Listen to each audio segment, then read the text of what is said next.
But you don't know, Dick, about Jack, about what you're talking about. You can't even tell me what genetic drift is. How could you pretend to have believed in and taught evolution if you don't even know that? I have the degrees to prove it. Thank you, sir. I'm glad that you have a degree. I've argued with a number of PhDs who didn't know fuck about all. Okay? And that's the category you're in. You can't identify any of the things you pretend to believe in. Why is it not evidence? Okay, I appreciate the clarification. So, you mentioned that in 20 years of rigorous research, you found no evidence of what you're looking for.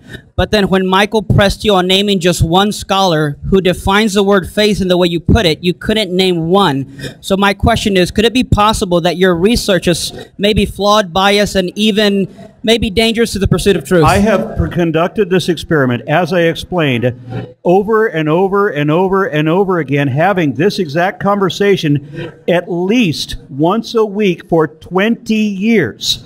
Not one Christian ever has produced evidence. He didn't either, nor can you. No one can. It doesn't exist. That's not the debate tonight. I demand that anybody in this room who calls yourself a Christian, if you think you have scientific evidence to indicate you're God, bring it. You ain't got it. I win. I just hate him. I hate him. I hate him. I'm sorry my question upset you, but that wasn't my question, but I'll move on. Thank you. Whatsoever go back simply because good science supports creation. Now, no, absolutely no. No good science ever supported creation, period.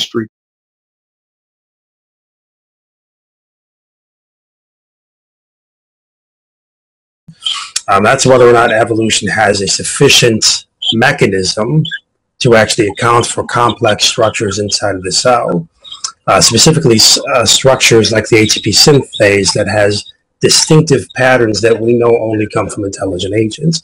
Can you show me? No, we actually don't know. We actually do not know that any of that comes from intelligent agents. As a matter of fact, we do not know that anything like that even could come from an intelligent agent. There's been no precedent the possibility even exists. Wait, the ATP synthase, that's a turbine. You're telling me that turbines, they do not come from intelligent agents? It's not actually a turbine. It's the way that it's been misrepresented in Japan and in Germany that has shown the evolutionary pathway for the ATP synthase, showing exactly the chain of mutations that lead to the sequence to get to where it is. But it's not the turbine that intelligent design people often misrepresented to be, because it's actually this wibbly wobbly mess. But when you do it as a simplified a diagram, then in the simplified diagram, it does look like a machine that you could buy at Home Improvement Depot. But it's not what that actually looks like. What?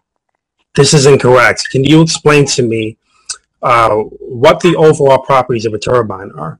Because from my understanding, a turbine has specific distinctive parts like a rotor.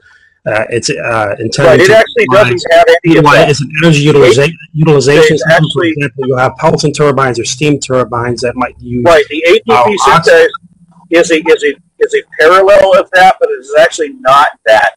It doesn't have it has the equivalent. It's often been described as having the equivalent of 3 cylinders, but doesn't actually have any cylinders at all.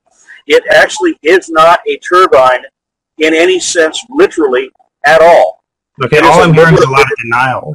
All I'm hearing is a lot of you denying what the ATP synthase is and those component parts. Yeah, I have to, because it is in fact not an actual turbine.